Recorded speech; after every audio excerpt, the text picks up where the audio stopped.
ये इंशाल्लाह। और वो वीडियो जब अपलोड हो जाएगी तो सबको पता चल जाएगा कि इसके पीछे कौन है।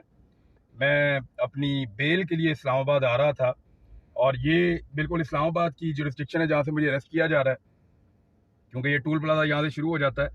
और अतर बिन साहब ने हमें एक बेल भी ग्रांट की हुई है, हमें उन्होंने बेल दी हुई है। तो ऐसी सूरत हाल में हमें गिरफ्तार करना गलत है। बहरहाल मुझे सुबह उन्हीं की अदालत में पेश होना था, इस्लामाबाद हाई कोर्ट में जाना था और वहां से जाके अपनी बेल हासिल करनी थी। तो इससे फर्क कोई नहीं पड़ता, ये मुझे अंदर बंद कर दें, ये मुझे जान से मार दें, ये कुछ भी कर दें, इससे कोई फर्क नहीं पड़ता। मेरे ख्याल में हमें अपना काम करना चाहिए। और जो सहाफी बाहर हैं उन सबसे मेरी गुजारिश है, आवाज उठाएं, बात करें और अपना काम करते रहें। काम नहीं छोड़ना आपने। देखें, मैं जुर्रत के साथ गिरफ्तारी देने जा रहा हूं, देखी जाएगी यार ऐसी तैसी। ये पीछे पड़ गए, बिला वजह बोलने ही नहीं दे रहे।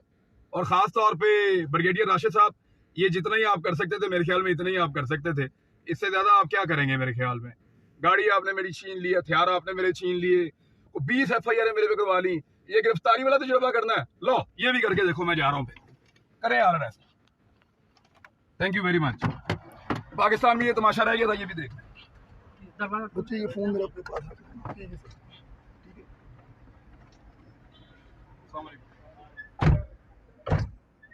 है। बंद कर दी भाई।